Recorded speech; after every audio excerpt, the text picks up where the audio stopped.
Bismillahirrahmanirrahim.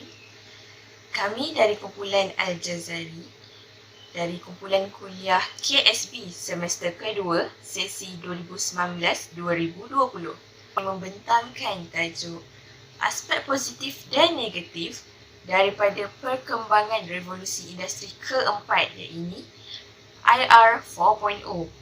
Tugasan berkumpulan untuk kursus falsafah dan isu semasa, kod kursus UTP 1012. Nama pensyarah Dr. Adibah Sulaiman Elias Muhammad. Bismillahirrahmanirrahim.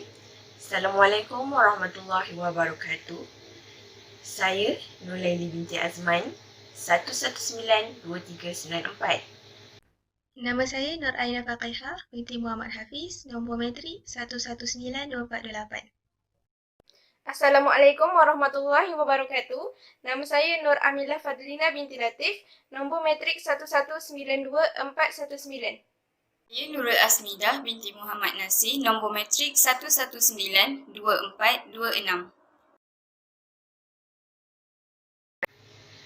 Pada pandangan kami, tajuk aspek positif dan negatif daripada perkembangan revolusi industri keempat ini amatlah penting dan perlukan kajian adalah kerana pada era pasca moden ini, perkembangan sains dan teknologi semakin pesat membangun untuk memudahkan lagi kerja-kerja manusia.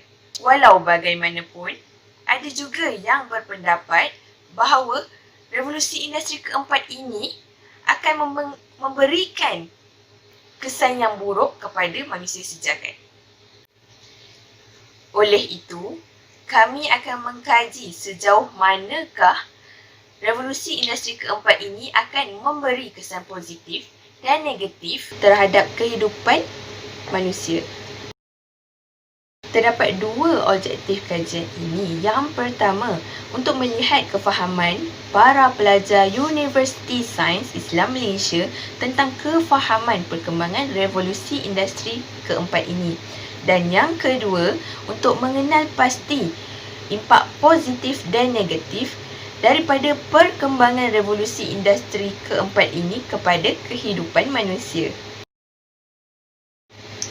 Lokasi kajian kami adalah di Universiti Sains Islam Malaysia, Kampus Nilai Negeri Sembilan.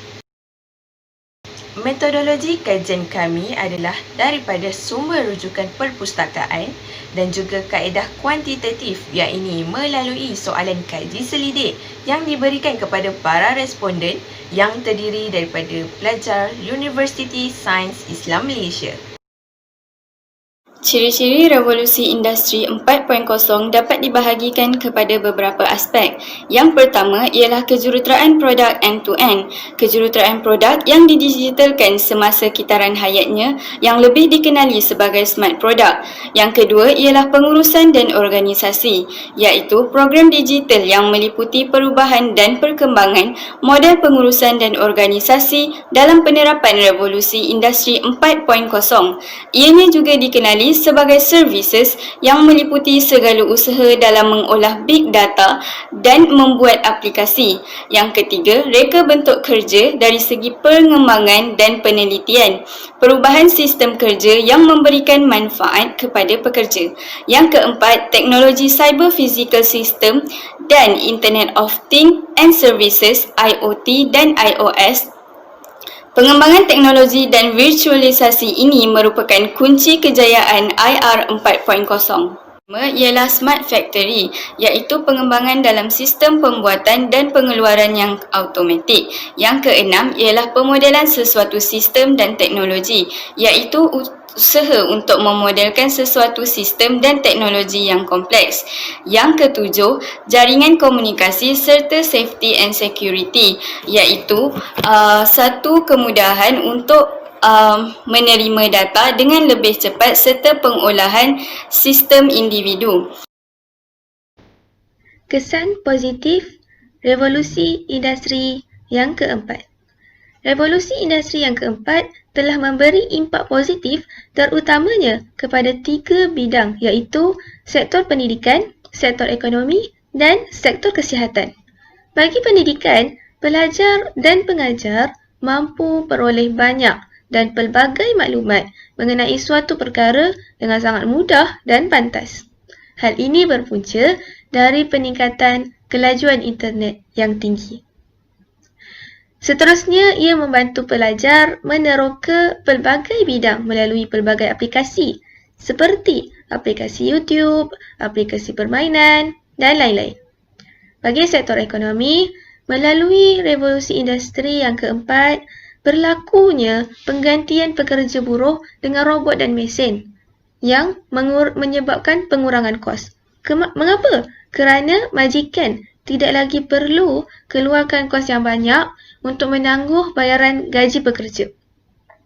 Seterusnya, syarikat mampu menghasilkan produk yang banyak dalam masa yang singkat, meningkatkan produktiviti, fleksibiliti dan ketangkasan sesebuah syarikat, seterusnya meningkatkan ekonomi negara.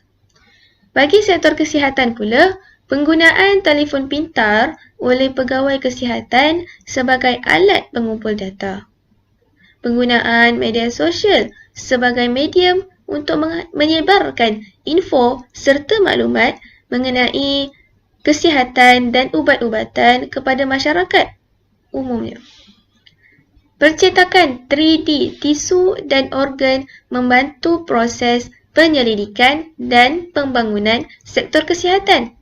Penggunaan alatan robotik yang mengandungi kecerdasan buatan memudahkan pekerjaan doktor dan pegawai kesihatan. Kesan negatif revolusi industri keempat iaitu IR 4.0 yang mungkin berlaku dalam beberapa aspek, iaitu aspek keagamaan, kemanusiaan dan penjagaan alam sekitar.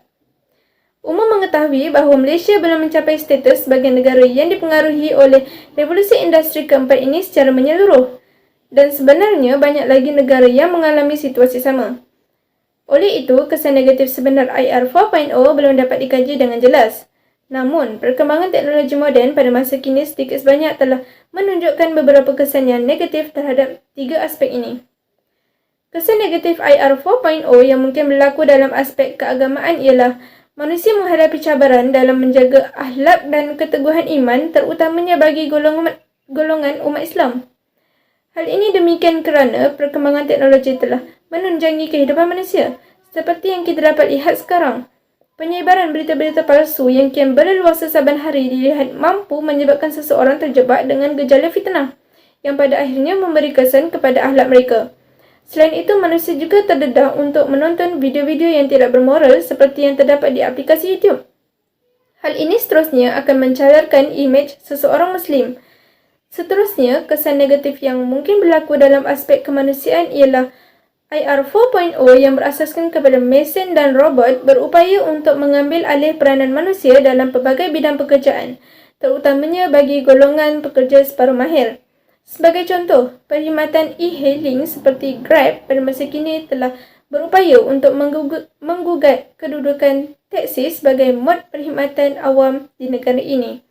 Hal ini secara tidak langsung mampu menyebabkan seseorang hilang punca pendapatan.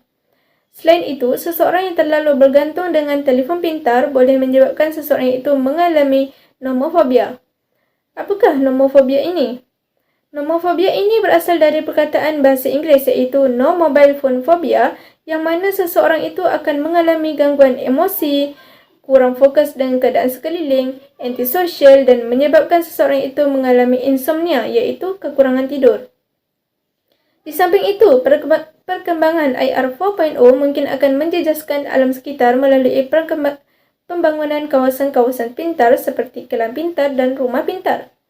Hal ini boleh menyebabkan berlakunya penebangan hutan secara berleluasa dan menyebabkan pemanasan global. Rumusan daripada pembentangan kami pada hari ini ialah kita haruslah sentiasa peka dan cakna akan perubahan industri yang berlaku di sekeliling kita. Jika ianya mendatangkan kesan positif, maka kita haruslah menggunakannya dengan bijak. Sebaliknya, jika ia mendatangkan kesan negatif, kita haruslah bijak mengawalnya dan menghindarinya. Itu sahaja daripada saya. Sekian, terima kasih.